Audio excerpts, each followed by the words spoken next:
mif. Bon, je vous avoue que j'ai brainstormé pendant très longtemps pour réussir à trouver une formulation de début de vidéo qui soit mieux que Yola mif, mais j'ai pas trouvé. Donc, vous ne m'en voudrez pas pour ce début un petit peu naze. Je dois vous avouer que j'ai un petit temps de retard. En gros, là, je vous filme la facecam pour parler de la semaine 2, mais en fait, je suis déjà en semaine 4. J'ai pris du retard sur le montage et la publication.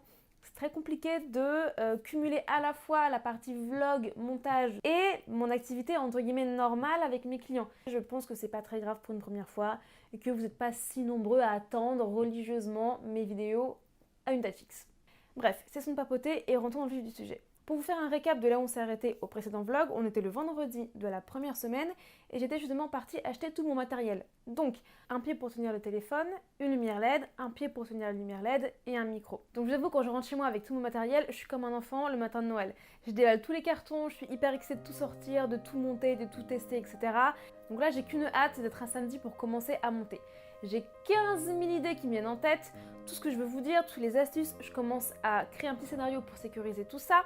J'ai plein d'idées pour le montage, je pense déjà au type de musique que je vais mettre en fonction de chaque séquence, au rythme que je vais donner, au décor que je vais mettre.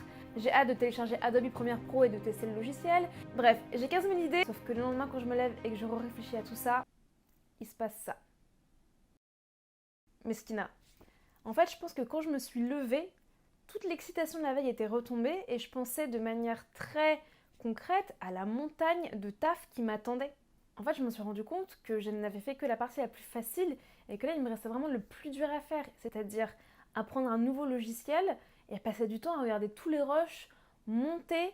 Il y a plein d'émotions qui montent et comme la semaine dernière, je suis en paralysie anxieuse. Et c'est là où c'est intéressant parce qu'on se rend compte que la procrastination, c'est vraiment une affaire de gestion des émotions. C'est pas du tout une affaire de fainéantise. En l'occurrence, il y a plusieurs émotions qui me font procrastiner. D'une part, la peur de voir la montagne de taf qui m'attend et de ne pas savoir par quelle boule commencer. Et de deux, le perfectionnisme et la peur de ne pas avoir quelque chose qui me plaît et qui pourra plaire aux autres. Comment j'ai surmonté ça? Pour la partie perfectionniste, j'ai essayé de faire appel à mon cerveau cartésien en me disant bon, c'est normal que ce soit pas parfait la première fois. Plus tu repousses, moins tu te laisses de possibilités justement de te perfectionner. Il faut juste se lancer et y aller. Et l'émotion la plus galère était vraiment la peur devant la montagne de travail qui m'attendait. Et en fait, ce que j'ai fait, je me suis dit ok, effectivement, monter une vidéo, en soi, c'est un très gros projet. Il y a forcément moyen de le découper en plein de petits bouts. Le premier petit bout étant tout simplement transférer les rushs de mon téléphone à mon ordinateur. Et donc forcément, ça paraît hyper facile et je l'ai fait, j'ai pas procrastiné. Le plus dur, c'est toujours de démarrer. Et donc en fait, une fois qu'on est lancé, on va avoir tendance à poursuivre l'action. Donc forcément, une fois que j'ai fait cette première étape, qui était assez rapide, j'avais envie de faire la suivante. Je veux vous dire que quand vous avez un projet qui vous semble trop gros pour vous, parfois, la meilleure remède, c'est de le séparer justement en plein de petits morceaux. Je vais vous donner un exemple. Vous avez un projet de lire plus de livres et vous vous dites je veux lire 20 livres par an. Ça peut paraître un objectif assez ambitieux, surtout si vous lisez à peine 1 ou 2 livres par an, voire 0. Plutôt que d'avoir un objectif très macro, si vous le ramenez au niveau micro et que vous vous dites mon objectif c'est de lire 20 minutes tous les jours, ça vous paraît déjà beaucoup plus faisable. Et en fait, 20 minutes de lecture par jour versus 20 livres à l'année, si chaque livre a une moyenne entre 400 et 600 pages, c'est la même chose. La manière d'appréhender l'objectif n'est pas du tout le même. Il y en a un des deux qui vous paraît beaucoup plus gros, beaucoup plus compliqué, alors que c'est la même chose. On a donc réussi à s'en sortir, mais au final, on a quand même traité cette paralysie anxieuse le samedi et le dimanche. Donc là, ce qui va être intéressant de voir, c'est comment démarre la semaine, après ce week-end avec beaucoup d'anxiété. Lundi, première journée de la semaine, premier échec. En fait, j'avais un rendez-vous le matin et je me suis réveillée tellement à la dernière minute que j'ai pas du tout le temps de faire de routine. C'était une séance d'advisory que j'ai avec des clients qu'une agence m'envoie. Le principe de ces séances, c'est qu'on transmet de l'information à un client pour l'aider à faire plutôt que faire à sa place. Ça va être un mélange entre des cours où on va transmettre nos meilleures pratiques et forcément un petit peu de coaching aussi pour l'amener à faire parce qu'il a des dates butoirs à chaque fois, on se revoit chaque semaine. Et moi, je vois avec le client l'évolution de la data, des statistiques, etc. pour faire développer son activité. C'est des séances que j'adore faire. Juste après ce meeting, j'ai enchaîné avec un autre meeting que j'ai attendu tout le week-end puisque c'était ma séance de psy. Qui était très intéressante et que j'attendais beaucoup parce que ce week-end, j'ai quand même pas mal eu d'anxiété. Cette séance m'a fait énormément de bien. En fait, je pense que c'est le meilleur moyen de démarrer la semaine. Et en fait, ma psy m'a donné plein d'idées de routine. Et c'est vrai que j'y avais pas pensé, mais la plupart des psys voient plein de personnes différentes, voient donc des routines différentes, et ils savent très bien ce qui fonctionne ou non. Elle m'a donné une méthode, un outil que j'ai pas encore eu le temps de tester cette semaine-là malheureusement, mais je vous le mets au moins à l'écran en attendant, comme ça si ça vous intéresse, vous pourrez aller le voir. L'après-midi, encore un meeting avec un potentiel comptable avec lequel je pourrais bosser. Je ne sais pas si vous vous souvenez, mais la semaine dernière, lors du premier vlog, il y a eu une session admin qui m'a fait m'arracher les cheveux de la tête. Oh là là! Oh là là! Et je m'étais dit que le prochain truc que je ferais sur l'admin, c'était de soit trouver comment automatiser certaines choses pour gagner du temps, soit déléguer. Non pas que ce soit compliqué de faire de l'admin en réalité, surtout sur mon statut, je suis au statut micro-entreprise, mais c'est juste chiant. De ce meeting, point négatif et point positif. Point négatif, c'est que cette agence de comptabilité ne bosse pas avec les micro-entreprises. En revanche, la personne avec qui j'ai eu le rendez-vous a été super. On a beaucoup parlé des différents statuts possibles. Et donc, je me suis rendu compte que passer au statut EURL pouvait être rentable plus rapidement que ce que je pensais. En micro-entreprise, ce qu'il faut savoir, c'est que vous ne pouvez pas déduire vos frais. C'est un abattement de 36% quoi qu'il arrive pour ensuite savoir sur quoi vous allez être imposé. Ce qui peut être une bonne nouvelle parce que si vous n'avez pas beaucoup de frais, au final l'abattement finalement est plus rentable. Par contre, si vous avez plus, du coup c'est pas rentable, mais surtout le piège c'est que ça n'incite pas à faire des dépenses puisqu'on se dit puisque de toute façon moi je peux pas faire plus que déduire 36% de frais, je ne vais pas trop dépenser. Et en fait à un moment donné, si on veut que notre activité se développe, il faut savoir investir sur certains postes. Donc, je pense qu'on va effectivement changer de statut pour 2023 et commencer à bosser avec cette agence de comptable. Et donc là, le moment fatidique arrive, le moment du montage. À ce moment-là, j'ai encore un petit peu de mal à démarrer. Et c'est là que je me suis souvenue de quelque chose que j'avais entendu il y a quelques semaines qui étaient les dark noise. La particularité des dark noise, c'est qu'ils vibrent sur une fréquence définie. Vous avez aussi d'autres types de fréquences comme les pink, les white et les brown noise. Et ces différents sons sont censés vous aider soit à vous concentrer, soit à vous apaiser. Pour ma part, les dark noise m'aident à me débarrasser de toutes les pensées intrusives que je peux avoir quand je travaille, notamment toute mon anxiété. C'est bien plus efficace que de la musique, car le problème avec la musique, c'est qu'on a tendance à se concentrer soit sur les paroles, soit sur le rythme, et qu'on a envie de taper sa meilleure choré. Et donc on se concentre plus. Franchement, je vous conseille vraiment de tester, c'est incroyable et ça m'a sauvé des sessions de taf alors que je n'étais vraiment pas du tout concentrée et que j'avais beaucoup de mal à travailler de manière très efficace. Mardi, toujours un échec au niveau de la routine, il y a eu 0 routine, je me suis mis directement à bosser. J'étais hyper pressée de me mettre au montage et de démarrer, surtout qu'en plus j'avais des meetings l'après-midi et je voulais vraiment bien bosser le matin.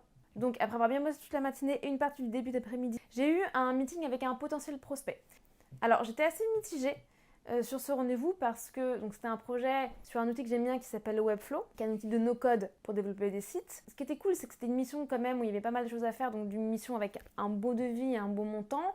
En revanche, c'était de l'exécution pure, il n'y avait pas de strate d'accompagnement, il n'y avait pas un réel accompagnement avec le client, une plus-value. D'ailleurs, la personne avec qui j'ai fait le meeting, elle m'expliquait qu'elle savait très bien le faire, c'est juste qu'elle n'avait pas le temps. C'est pas forcément ce qui est le plus intéressant quand on fait de l'exécution pure, bête et méchante. Et donc, ce qui est toujours compliqué dans ce genre de truc, c'est que on n'a pas envie de laisser passer forcément une rentrée d'argent, c'est normal, il faut bien vivre. Et en même temps, si je prends ce projet-là, maintenant, qui en plus allait prendre vraiment beaucoup de temps, était sur 2 semaines, ça me bloquerait s'il y avait d'autres projets plus intéressants à venir. Donc c'est toujours un peu le dilemme en mode est-ce que je dis non à ça en espérant qu'il y ait quelque chose de plus intéressant qui vienne mais il n'y a aucune certitude sur le fait qu'il y ait un projet plus intéressant qui vienne, ou je dis oui à ça et je suis sûre de rentrer de l'argent. Après le meeting avec mon prospect, je me remets à bosser et je me reconcentre dans le montage. Je bosse, tout va bien, jusqu'à un moment donné. Bon, on est sur une petite journée de merde aujourd'hui. Je ne sais par quelle manipulation de clavier, de souris, que sais-je, je viens d'effacer tout ce que j'ai fait sur Adobe Premiere Pro depuis 5 heures.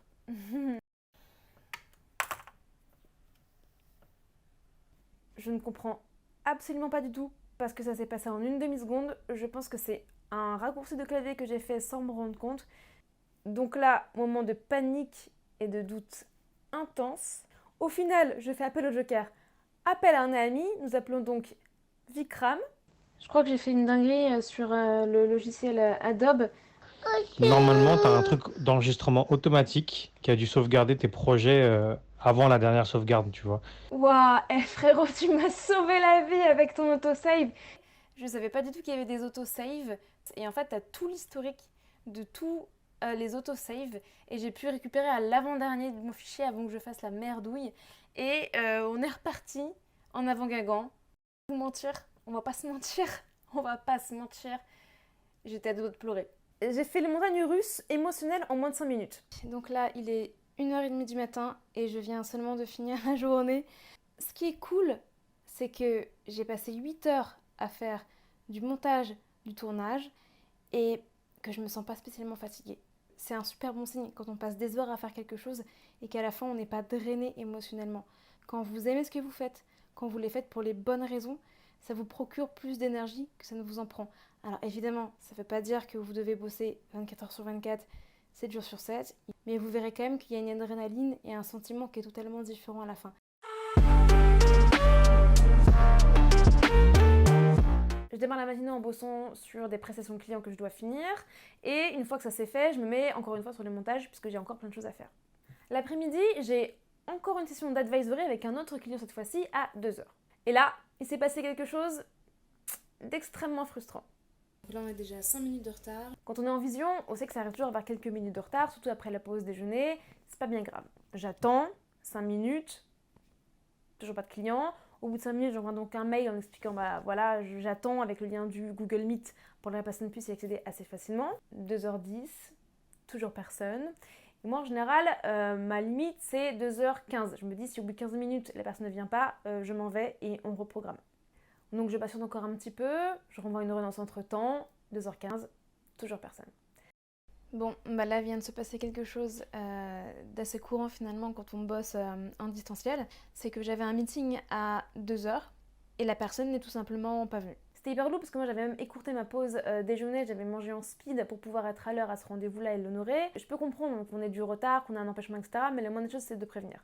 Donc moi ce que je fais en ce moment-là c'est que une première fois, ça peut arriver à tout le monde, surtout que la personne peut avoir en fait vraiment une urgence personnelle qui lui est arrivée. En revanche, la deuxième fois où ça arrive et qu'il n'y a pas de raison valable à ce no-show, on facture, tout est entamé. Je préviens évidemment l'agence qu'effectivement le client n'est pas honoré son rendez-vous et puis je me remets très très vite dans le montage à fond, à fond, à fond. Ok, j'ai une tête hyper fatiguée, ne m'en voulez pas. C'était une journée très épuisante puisque je viens de finir le taf et qu'il est 1h01. Je suis assez mitigée sur cette journée et ce pour plusieurs raisons. D'une part parce que c'est cool, la journée était productive, j'ai vraiment avancé sur la vidéo et du coup j'apprends plein de trucs sur le montage, etc. C'est super cool. Le problème c'est que je vois bien que ça me prend vraiment beaucoup plus de temps que prévu, alors que c'est pas mon cœur de métier de base, c'est pas ce qui me rémunère. Et en même temps, je me dis que finalement c'est aussi comme du temps de formation. C'est hyper important quand on travaille en freelance de se former régulièrement pour avoir des nouvelles compétences. Donc là, ça fait longtemps que je voulais faire ça et je pense que ce sera super utile à long terme d'avoir une audience sur YouTube.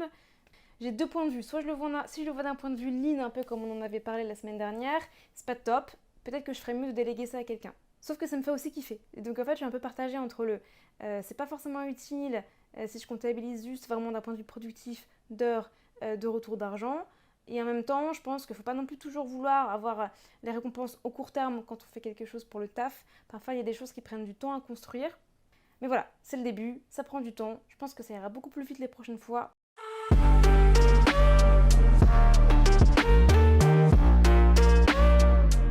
On est tellement dans le speed et que je bosse tellement que j'ai même pas le temps de me laver les cheveux. D'où la petite queue de cheval façon Ariana Grande que vous voyez sur la vidéo juste avant. Et tellement dans le rush que j'oublie même de filmer certaines séquences de taf et que je paume certains rushs de vlog, notamment la partie où je fais ma routine, où je vais faire ma petite marche, etc. C'est d'ailleurs dommage d'avoir perdu les rushs de ma routine de jeudi, puisque c'était un peu le seul jour où j'avais fait une belle routine propre et correcte. Au début, je me suis dit, bon, au pire des cas, je peux mytho, je remets les mêmes vêtements, je refais les mêmes coiffures et je refilme les séquences comme si de rien n'était. Mais c'était pas du tout la logique de cette vidéo-là, puisque l'idée de ce vlog-là était vraiment dans l'authenticité et de montrer aussi quand on merde. Et ben voilà, on merde, le jeudi, j'ai quasi 0 fichier. Ce qui est cool le jeudi, c'est que j'ai pas de meeting client et que j'ai fini tous mes tâches pour mes clients. Donc je peux vraiment me concentrer à fond dans le montage. Ce qui est chiant, c'est que je me rends compte que j'ai oublié de dire des éléments importants pour situer l'histoire et le fil, etc. Mais bon, je vais pas me faire chier à refaire tout un setup lumière pour que ce soit exactement la même chose que les premières facecam, refaire le raccord coiffure et vêtements. Donc on va trouver un système D. Ce que je vais faire, c'est que je vais tout simplement créer des panneaux sur Canva où je vais mettre en forme le texte que je veux dire et je ferai une voix off. Donc voilà, on fait au plus efficace. Si c'est pas parfait, c'est pas grave. Il y aura toujours des galères dans un projet, surtout sur les premiers projets. Il faut les accepter et il faut faire avec. Eh bien, pas de routine non plus ce matin parce que, encore une fois, dès que j'ai un meeting qui est trop tôt le matin, je me réveille à la toute dernière minute et donc du coup, j'ai à peine le temps d'avaler un café et de me coiffer vite fait. On démarre avec une session d'advisory, encore une fois. Et vu que c'était mon seul meeting de la journée, je vais pouvoir me remettre à fond dans mon montage avec un seul objectif, finir absolument aujourd'hui parce qu'il est hors de question que je me traîne ça le week-end ou la semaine d'après. Donc je me suis vraiment dit, tant pis si ça ne correspond pas à ce que j'ai en tête, tant pis si ce n'est pas parfait. Là, moi j'ai qu'une envie, c'est quand même de finir le truc, de lâcher aussi le morceau. Donc on termine aujourd'hui absolument. Je viens enfin de finir le montage de la vidéo. Il était temps après 5 jours de montage. 5 jours quasi temps plein en plus parce que même si je bossais évidemment sur mes clients et sur mon taf, je finissais quand même la plupart du temps à 1h30, 2h du matin. Du lundi à jeudi, j'ai fait ça. J'ai assez hâte de le mettre en ligne histoire de lâcher le truc un peu, même si... Alors évidemment, quand tu regardes le résultat, tu as toujours l'impression soit que t'es gênante, soit tu te dis mais vas-y, ça va intéresser qui de voir ma semaine et que je commente ma semaine. Mais à un moment donné, on l'a fait, il y a eu autant de travail, donc il faut sortir le truc, parce que sinon, si tu réfléchis trop, après, tu ne fais plus rien. Une autre bonne nouvelle aussi, c'est que je vais enfin pouvoir me laver les cheveux. Ça fait quand même plusieurs jours que j'attends ça, donc ouais, c'est assez cool. Je sais qu'il y a des gens qui vont dire je comprends pas, se laver les cheveux ça prend 5 minutes. Oui, quand on a les cheveux lisses, mais pas quand on est curly. Okay. La team curly, c'est très très bien qu'il faut poser limite une RTT quand on est en phase de lavage de cheveux. Donc là, je vais y passer. Et très important, je pense que je vais soit me booker un massage, soit quelque chose, mais en tout cas d'avoir une récompense après ce travail qui était assez intense. Je suis justement d'ailleurs en train de lire un bouquin à ce propos d'un docteur en neurosciences, Sébastien Bollard, ça s'appelle Le Bug Humain. Pourquoi notre cerveau nous pousse à détruire la planète et comment l'en empêcher. Ça parle évidemment forcément d'écologie et en plus de neurosciences. Donc c'est deux choses que j'aime beaucoup. Et en fait, ce qui est cool, c'est qu'il détaille vraiment la manière dont le cerveau fonctionne. Et donc en fait, très globalement, je vais vous le résumer de manière très très bref, donc ce ne sera pas exhaustif, mais l'idée c'est que le cerveau humain est programmé pour rechercher le minimum d'effort avec le maximum d'effet. Et donc il y a aussi une partie du cerveau qui s'appelle le striatum, qui elle est en constante recherche de dopamine qui est justement sa récompense. L'idée c'est que d'utiliser les récompenses comme des carottes un peu pour le cerveau, c'est que ça peut permettre de contrer un peu une tendance naturelle du cerveau qui est à la procrastination et la fainéantise. Très important à savoir ça et très important pour vous. À chaque fois que vous faites quelque chose qui vous plaît pas ou une grosse session de travail ou administratif ou un truc un peu galère et que vous avez réussi à outrepasser, octroyez-vous des récompenses.